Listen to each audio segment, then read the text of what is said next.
नाज़रीन आदाब। मौर्रखा 21 नवंबर 2024 मुताबिक 18 जमादिल अव्वल 1446 हिजरी के अवधनामा वाइस एडिशन में आपका खैर मकदम है।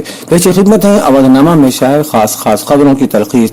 महाराष्ट्र और झारखंड में असेंबली इंतखाबात के लिए वोटिंग मुकम्मल हो गई। महाराष्ट्र के तमाम 288 असेंबली सीटों के लिए बुध को एक मरहले में वोटिंग हुई, जबकि झारखंड में 81 रुकनी असेंबली के लिए 2 मरहलों में इंतखाबात कराए गए।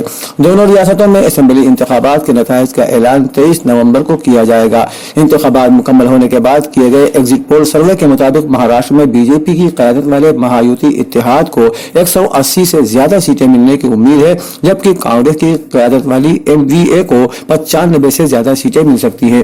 एग्जिट पोल के अंदाजों पर यकीन किया जाए तो झारखंड में भी बीजेपी की क़यादत वाले इत्तेहाद की हुकूमत बन सकती है।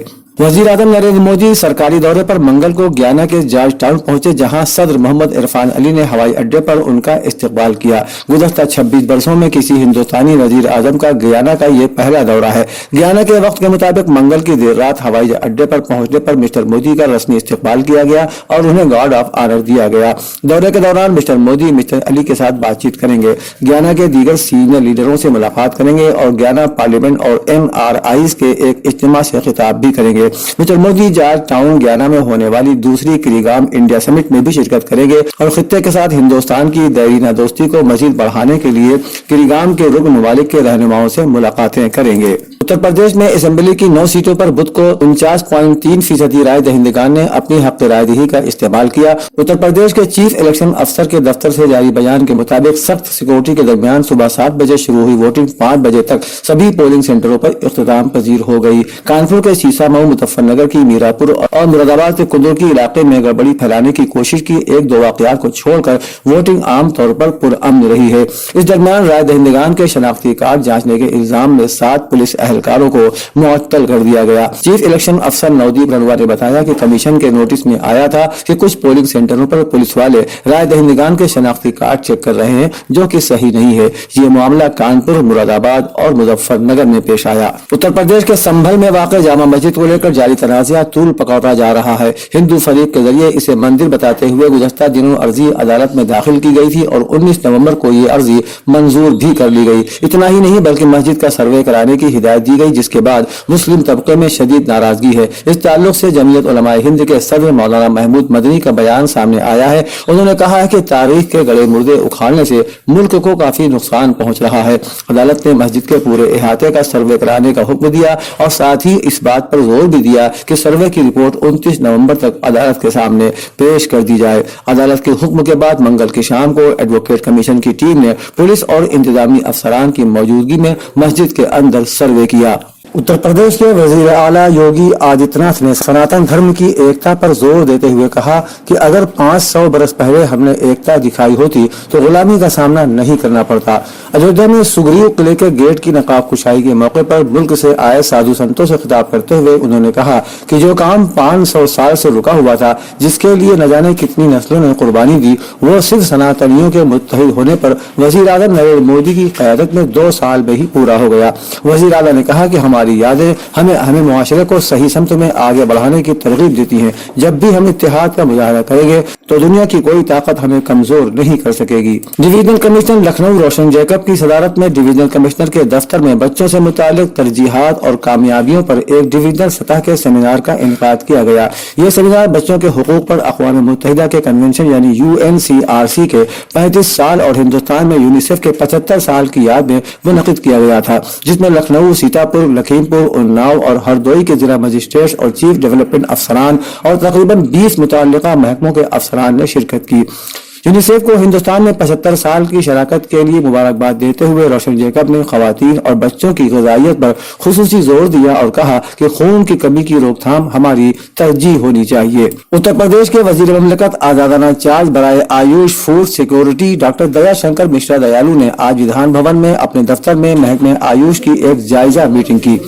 عہدیداروں کو ہدایات دیتے ہوئے انہوں نے کہا کہ ریاست کے تمام آیوش اسپتالوں میں ادویات کی کوئی کمی نہیں ہونی چاہیے تاکہ مریضوں کے علاج میں کوئی دقت نہ ہو۔ افسران کو ہدایات دیتے ہوئے ڈاکٹر دیالو نے کہا کہ محکمہ آیوش کی طرف سے کیے جا رہے تعمیراتی کاموں میں معیار اور وقت پر خصوصی توجہ دی جانی چاہیے۔ انہوں نے تعمیراتی کاموں کو جنگی بنیادوں پر مکمل کرنے کی ہدایات دی۔ مولانا خلیل الرحمان سجاد نعمانی نے ایک بیان جاری کرتے ہوئے کہا کہ مہاراشٹر اسمبلی انتخابات 2024 میں میرے بیانات کو توڑ مروڑ کر پیش کیا جا رہا ہے۔ انہوں نے جاری ایک بیان میں کہا کہ میڈیا کے کچھ دوست اور کچھ فرقہ پرست لوگ مجھے کسی علماء بورڈ یا کونسل سے جوڑ رہے ہیں اور کہہ رہے ہیں کہ میں نے کوئی 17 نکاتی مطالبات مہاوکاس اگاڑی کی جماعتوں کو لکھا تھا۔ انہوں نے کہا کہ میں نہ کسی علماء بورڈ یا کونسل کا صدر یا ممبر ہوں اور نہ میں نے ایسا کوئی خط لکھا ہے۔ کچھ لوگوں، اخبارات اور الیکٹرانک میڈیا نے بغیر تصدیق کیے مجھے اس علماء بورڈ، علماء کونسل اور 17 نکاتی خط سے جوڑ کر میری شبیہ کو مجروح کرنے کا کام کیا ہے۔ میں نے ان سب کے خلاف قانونی کارروائی شروع کر دی ہے۔ ممتاز پی جی کالج میں student literary and welfare society کی جانب سے مختلف مسابقتی انٹر کالجیٹ پروگرام منعقد کیے گئے۔ اس 2 روزہ پروگرام میں پہلے دن پوسٹر سازی، رنگولی، تقریر اور غزل گیت کے مقابلے ہوئے، جس میں ممتاز پی جی کالج، کرامت حسین گرلز پی جی کالج، شیعہ پی جی کالج، امیر الدولہ اسلامیہ ڈگری کالج، نویو کنیا مہا ودیالیہ، بی ایس این وی پی جی کالج لکھنؤ، کرسچن کالج سمیت دیگر کالجوں کے طلباء نے حصہ لیا۔ غزل اور گیت کے مقابلے میں بطور حکم پروفیسر عتیق احمد فاروقی اور ڈاکٹر ثروت تقی اور مسٹر راج عسکری شامل تھے۔ پروگرام کے اختتام پر ججز نے بچوں کو ان کی خامیوں سے سیکھنے کے لیے قیمتی نصیحتوں سے نوازا۔ اس موقع پر کالج کا تمام تدریسی و غیر تدریسی عملہ اور طلباء و طالبات موجود تھے۔ اودھنامہ میں شاہ جہانما خبروں کے مطابق اسلام آباد ہائی کورٹ نے توشہ خانہ 2 کیس میں عمران خان کی ضمانت منظور کر لی اور رہا کرنے کا حکم دے دیا۔ عدالت نے بانی پی ٹی آئی کو 10-10 لاکھ روپے کے 2 مچلکے جمع کرانے کا حکم دیتے ہوئے ضمانت کے بعد ٹرائل کورٹ میں پیش ہونے کا حکم دیا اور کہا ٹرائل میں عدالت سے تعاون نہ کیا تو ضمانت کا آرڈر واپس ہو سکتا ہے۔ خیال رہے بانی پی ٹی آئی اور بشریٰ بی بی کے خلاف توشہ خانہ ریفرنس 2 سعودی ولی عہد کی جانب سے دیے گئے بلغاری جیولری سیٹ پر دائر کیا گیا تھا۔ ریفرنس میں کہا گیا تھا کہ بشریٰ بی بی کو بلغاری جیولری سیٹ 7 سے 10 مئی 2021 کے دورہ سعودی عرب پر دیا گیا۔ جیولری سیٹ میں ایک انگوٹھی، بریسلیٹ، نیکلس، ایک جوڑی بالیاں شامل ہے۔ ریفرنس میں بتایا گیا تھا کہ شواہد کے مطابق بانی پی ٹی آئی اور اہلیہ نے غیر قانونی طور پر بلغاری جیولری سیٹ اپنے پاس رکھا تھا۔ ریفرنس کے مطابق بلغاری جیولری سیٹ کی ٹوٹل قیمت تقریباً 7,56,61,600 پاکستانی روپے بنتی ہے، جبکہ لاہور ہائی کورٹ نے بانی پی ٹی آئی کے تمام مقدمات میں عبوری ضمانت دینے کی استدعا مسترد کر دی اور قرار دیا کہ ملزم کا ضمانت قبل از گرفتاری میں عدالت کے روبرو پیش ہونا ضروری ہے۔ شمال مغربی پاکستان میں عسکریت پسندوں کے حملے میں 10 فوجی اور فرنٹیئر کانسٹیبلری کے 2 اہلکار ہلاک ہو گئے۔ پاکستانی فوج کے مطابق ایک خودکش حملہ آور نے اپنی بارود سے بھری گاڑی کو ایک سیکیورٹی چوکی پر اڑا دیا۔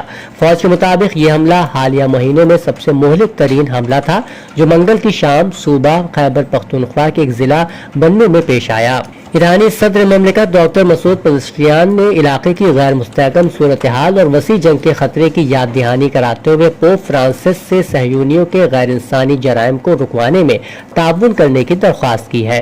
پوپ فرانسس کے نام پیغام میں صدر مملکت نے لکھا کہ غزہ اور لبنان کے عوام کو صہیونیوں کے غیر انسانی جرائم کا سامنا کرنا پڑ رہا ہے، جسے روکنے کی کوشش ایک شائستہ اور اہم اقدام ہوگا، جس کے نتیجے میں متاثرین اور پریشان حال عوام کے مسائل کو کم کیا جا سکتا ہے۔ صدر مملکت نے اپنے پیغام میں امید ظاہر کی اسلامی جمہوریہ ایران اور ویٹیکن کے تعاون سے دنیا میں امن و انصاف کی کرن پھیل سکے گی۔ ایرنا کی خارجہ پالیسی کی رپورٹ کے مطابق ایرانی وزارت خارجہ کے ترجمان اسماعیل بقائی نے بچوں کے عالمی دن کے موقع پر social media X network پر لکھا کہ 20 نومبر بچوں کا عالمی دن ایک یاد دہانی ہے تمام بچوں کے امن اور سلامتی کے ساتھ رکھنے کے حق کی۔ یہ وقت غزہ کے بچوں کے مصائب کو دیکھنے کا موقع ہے۔ انہوں نے کہا کہ مسلسل بمباری کے نتیجے میں غزہ بچوں کے قبرستان میں تبدیل ہو گیا ہے۔ اس ایک سال میں 17,000 سے زائد فلسطینی بچوں کو ذبح کیا گیا، ہزاروں بچے لاپتہ ہو چکے ہیں، 10,000 بچے زخمی ہوئے ہیں اور سینکڑوں بچوں کی بے ہوشی کے بغیر سرجری کروائی گئی ہے۔ اودھنامہ میں شائع مضامین کو مکمل طور پر پڑھنے کے لیے اودھنامہ کی ویب سائٹ www.awadhnama.com پر وزٹ کریں اور ای پیپر پر کلک کریں۔